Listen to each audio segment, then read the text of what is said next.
Hello, beautiful creators.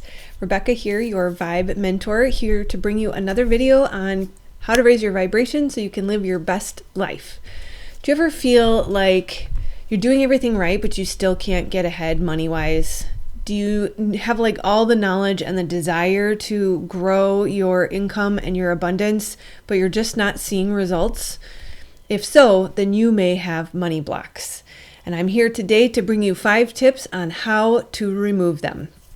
So what is a money block?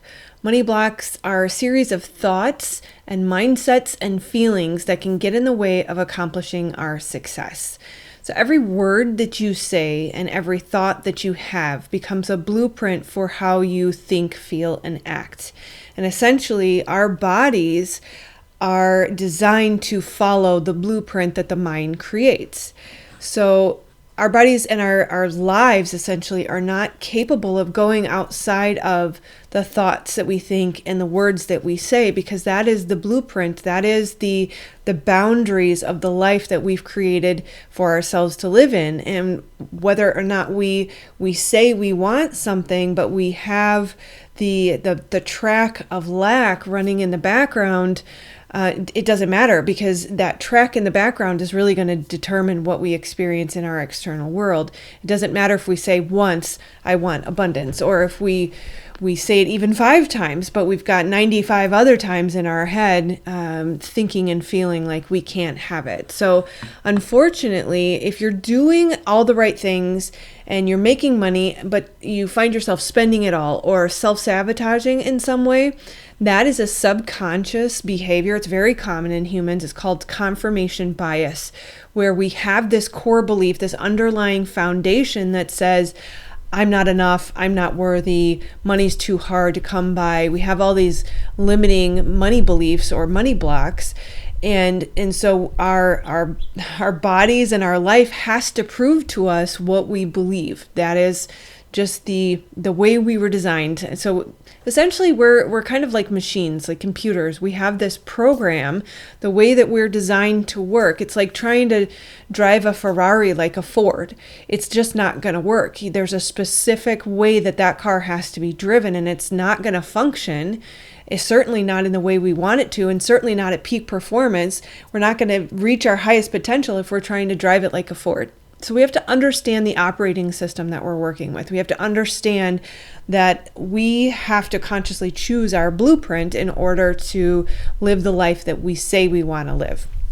And plenty of videos and resources out there talk about what the money blocks are, but they don't talk a lot about how do we remove them. And so I want to get to that pretty quickly here for you. So essentially, we have to start choosing our thoughts consciously. We have to be really aware of what is going on in our minds, and we have to start to choose thoughts instead of allowing the habit of that track that has been running in our heads for so long to continue to run our lives.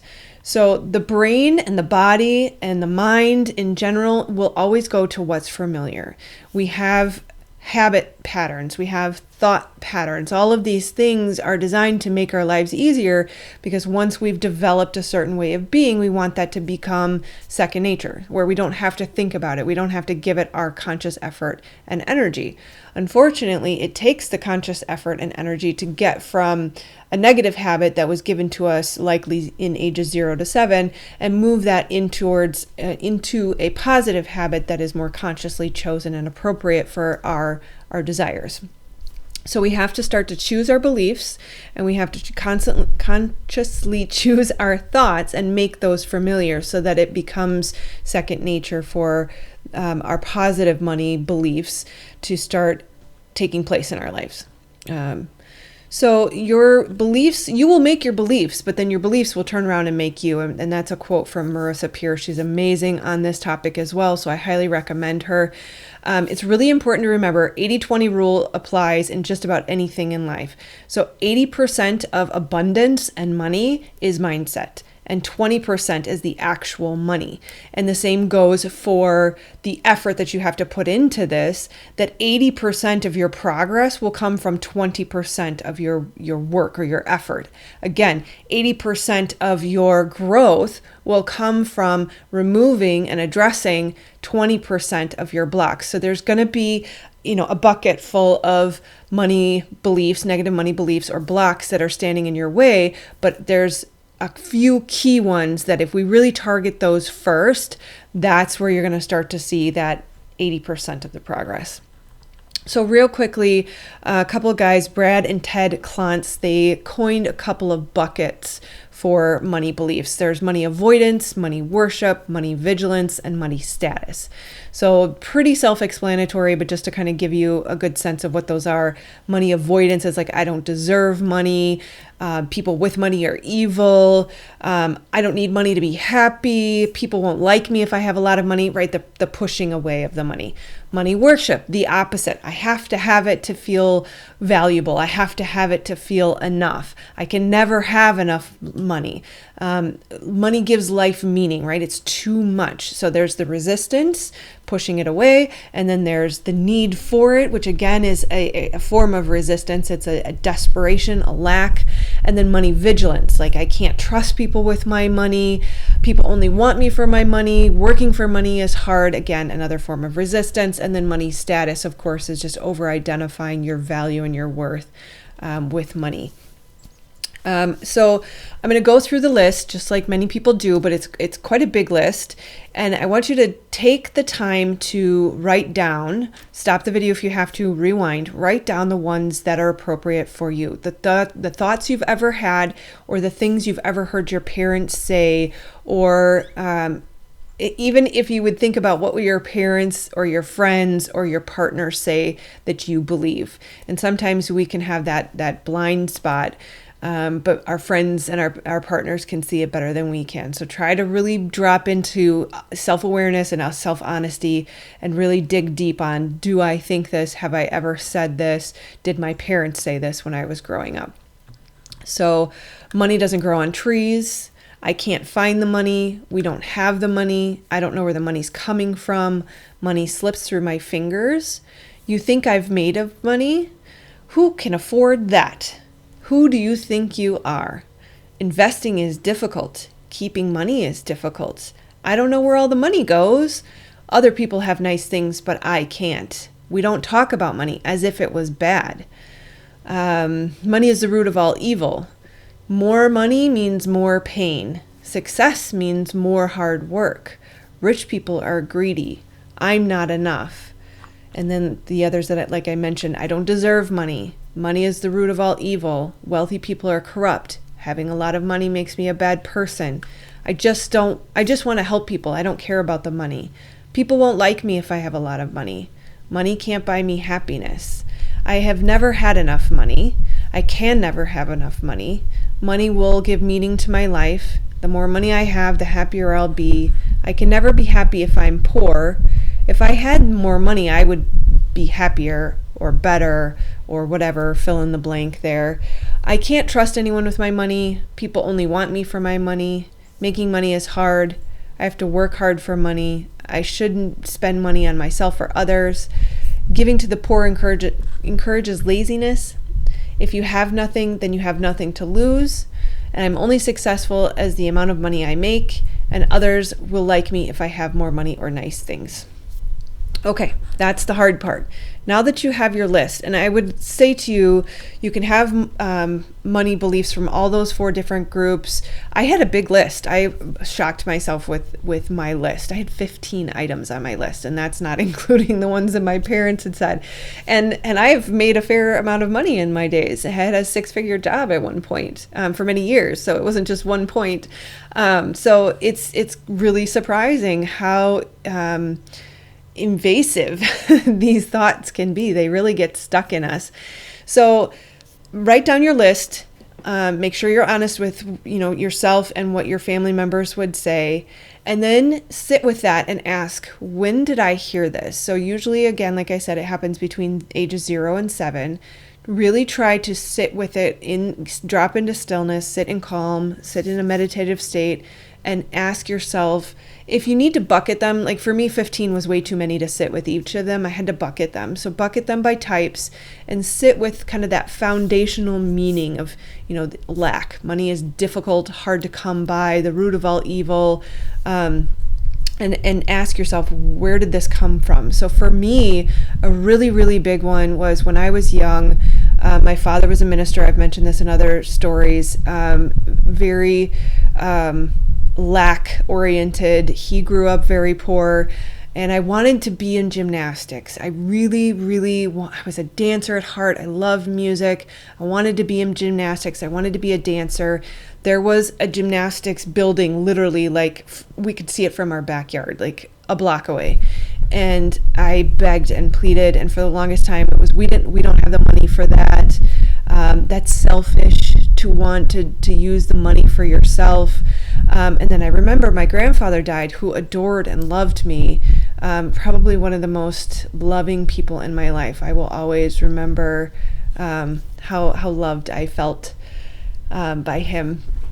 But anyways, he passed and left us some money, and I kind of felt like Papa would want me to do this. And I said that to my dad. I was like, now we have the money. I can do this. And he said, no, that's really selfish. We should be giving this to the church. There are too many other people who need this more than we do. And I remember like that for me, it hits in my heart. And it's that sinking feeling of like, I'll never be able to realize my dreams. And so we have to sit with it and take that time to find it in our bodies, because if unprocessed emotion blocks sit in our bodies, right? The body keeps the score. That's a book I highly, highly recommend. You got to check it out. So we got to sit with it and talk to that block as if it has a mind of its own. It is an energy field. I hate to use the term entity, but some would say it that way. It has a life of its own, right? It's attached. It's holding on to a piece of our bodies, of our hearts. And so we need to love on it. We need to talk to it. And we need to say thank you, because at that point in time, it served a purpose. It did its job. It protected us. It helped us. Probably for me, it helped me prevent future disappointment. That was something I had to accept, that from my father, that was never a need that was going to be met. And so we thank it, and we say, thank you for protecting me. Thank you for keeping me safe. It's okay now. I have abundance. Abundance is available to us. It is around us at all times. And I'm old enough now to take care of you and to make sure that this need is met and that this block is no longer needed. And I ask you to please leave.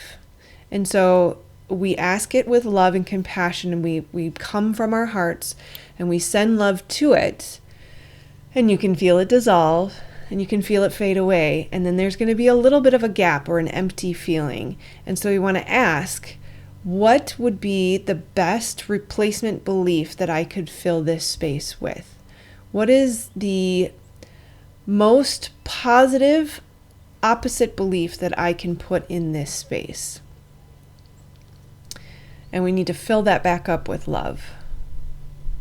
And you'll feel a sense of expansion. And one other thing I forgot to mention, this process comes from Christy Marie Sheldon. She's part of the Mind Valley family. So I highly recommend you check her out. This is by no means my process. She's amazing. But the one thing that she recommends first is to start by filling up with light. So call in the light from above and below, from all around you. Fill your body with light, and then expand your energy out. And so as you're speaking to it and you're communicating with it, you're filling it with light and filling it with love, and you're guided by source, by your creator who created both you and all of the coping mechanisms that we create. And so when we ask it to leave and we're filling it with light and love, we're filling it with that light from our source. And then we're replacing that belief with the opposite, most positive belief. And so to reiterate, step 1, connect to the light. Step 2, locate it in your body. Step 3, speak to it with love, fill it with light. Step 4, ask it to leave. And step 5, replace it with the most optimal positive belief. And again, to reiterate, Christy says, we want to make sure that we ask, what is the most positive belief that we can choose to replace this with? And we want to be open to that option and allow multiple things to come in and not limit ourselves to just one.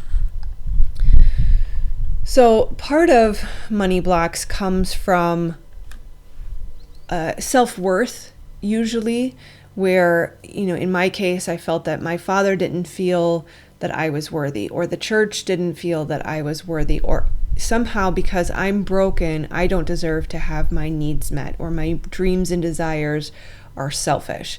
And so that stems from self-worth issues, or can be connected to self-worth issues. So it's really, really important to integrate these positive beliefs in addition to whatever replacement beliefs you develop for each of your buckets or your individual money blocks. So just remember that you are extremely valuable, that the world is an abundant place, that we are wealthy in many, many, many ways. We are wealthy in love. We are wealthy in joy. We are wealthy in connections around us. There is a richness beyond just the physical, tangible money, and abundance and richness comes to us when we can start to see it and have gratitude for it in every way around us. Remember, you are deeply significant. You are designed to live an abundant life. It is your birthright. That you matter so much. And I talk a lot about your intrinsic value, that you are perfectly designed for the divine purpose that you are here for, and that you are extremely valuable. And when you can tap into that intrinsic value, your divine purpose, and turn on that fire inside of you, that's when you're going to start to realize that the abundance is available and flowing in, around, and through you all the time. It is just our belief that keeps it from us. You have a gift. It is an immense value to the world, and you really just have to realize how to monetize that gift. You have something of deep value, and the world needs that value that you have to offer. And we need to start saying to ourselves, I am abundant, I am wealthy, I am rich, I attract money, I attract riches, I am in a state of wealth, I am blessed. There is enough for the whole world. And Marissa Peer says this, and I absolutely love this quote: the more money that you make, the more you inspire others to make money the way you did. That you are not taking from anyone else by having some for yourself. That there's more than enough to go around. It is not we don't live in a limited world. The more abundance we create, we are creating it. We are all creators. So there is enough for us to all create plenty for ourselves. That it's not limited. There is no cap here. And it's only the belief that there is a cap, or the belief that there isn't enough, that makes that true. And it's the fear of the wealthy and the people who are holding the rest of us down that creates that truth. It actually is not true for the rest of us. Fear, remember, is false evidence appearing real. That is not real. And unless we choose that, it doesn't have to be real for us. Remember, money flows. Money is not necessarily good or bad.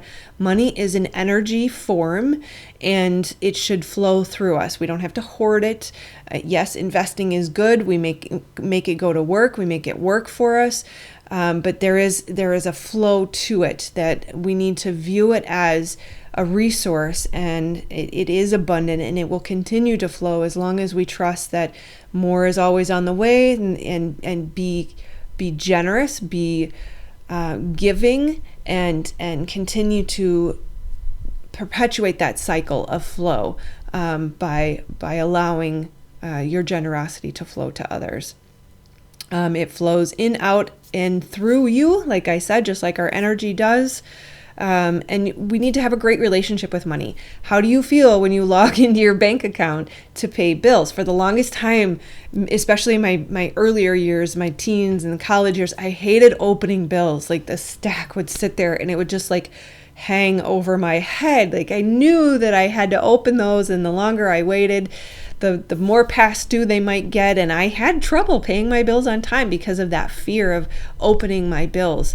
And it even perpetuated later on in life. I got better at paying my bills. I automated things through my bank account, but I would really dread that log into the bank account. Like, how much did it drop, in the last 2 weeks?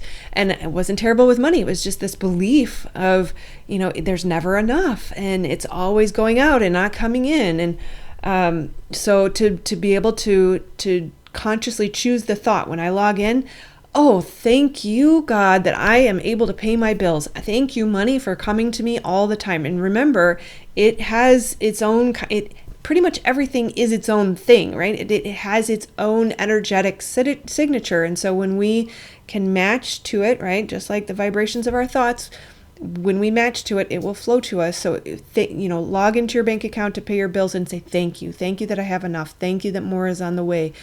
Thank you that I am abundant. Thank you that abundance is flowing to me all the time. Treat it with respect.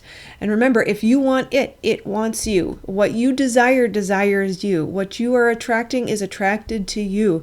And so we just need to become a match to that. And remember, our thoughts are the foundation. Mindset is the most important. All is mind. We have to get that under control, and everything else falls into place. So yeah, what you are moving towards is moving towards you. So again, big credits to Marissa Peer and Christy Marie Sheldon. I will link them below. Check them out. And that's oh, and also, hi, I should mention, I created an abundance meditation free for you, also linked below. So check that out. Let's do this together, guys. The more that you are able to draw to you, the more you are able to give. Money can be used for good or bad. So the more that you have, the more good you can create. So we're all in this together. Sending you guys so much love. Namaste, my friends.